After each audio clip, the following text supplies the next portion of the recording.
আমরা দেশে গণতন্ত্র ফিরিয়ে আনতে চাই যত দ্রুত সম্ভব। বিগত 15 বছরে কি আপনাদের কথা বলার স্বাধীনতা ছিল? তারা বাংলাদেশ থেকে স্বাধীনতার মূল আদর্শকে ধ্বংস করে দিয়েছে।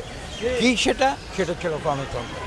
সেই গণতন্ত্রকে ধ্বংস করে দিয়ে তারা প্রথমে বাকশাল কায়েম করেছিল, পরবর্তীতে তারা অলিখিত বাকশাল কায়েম করেছিল।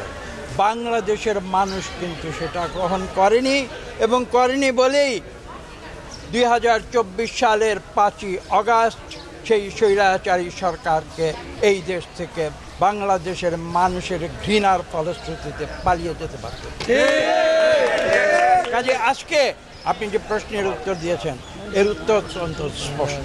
আমরা স্বাধীনতায় বিশ্বাস করি বাংলাদেশের, আমরা বাংলাদেশের গণতন্ত্রে বিশ্বাস করি।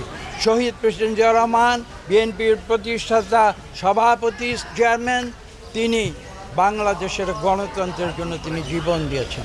কাজে আজকে আমরা গণতন্ত্রের জন্য কাজ করে যাচ্ছি, এবং সেই গণতন্ত্রকে বাংলাদেশে ফিরিয়ে আনতে হবে, এবং সেটা আনতে হবে যত দ্রুত সম্ভব।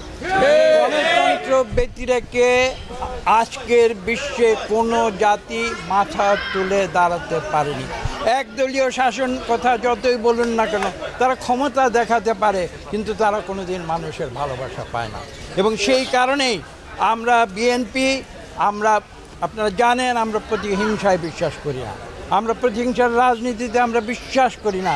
এবং সেই কারণেই কিন্তু আমরা বলেছি যে আমরা বাংলাদেশে সকলের স্বাধীনতা চাই, কথা বলার স্বাধীনতা চাই, মিডিয়ার স্বাধীনতা চাই। আজকে আপনারা আমাকে প্রশ্ন করছেন, আমি যদি আজকে আপনাদের পাল্টা প্রশ্ন করি, বিগত 15 বছরে কি আপনাদের কথা বলার স্বাধীনতা ছিল না তো?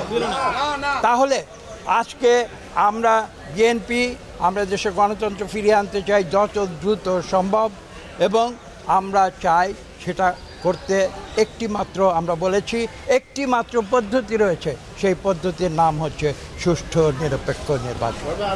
আমরা এখানে এসেছি, তার একটি বিশেষ তাৎপর্য রয়েছে। তাৎপর্য হচ্ছে একমাত্র শহীদ প্রেসিডেন্ট জিয়া রহমান।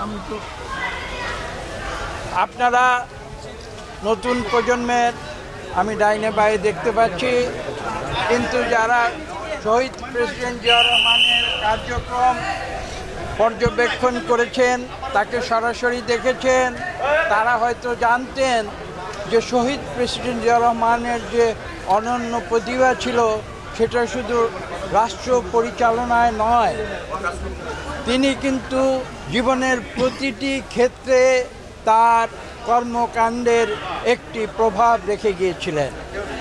আপনারা আজকে নতুন প্রজন্ম অনেকেই হয়তো জানেন না, আমি সেটা নতুন করে বলছি।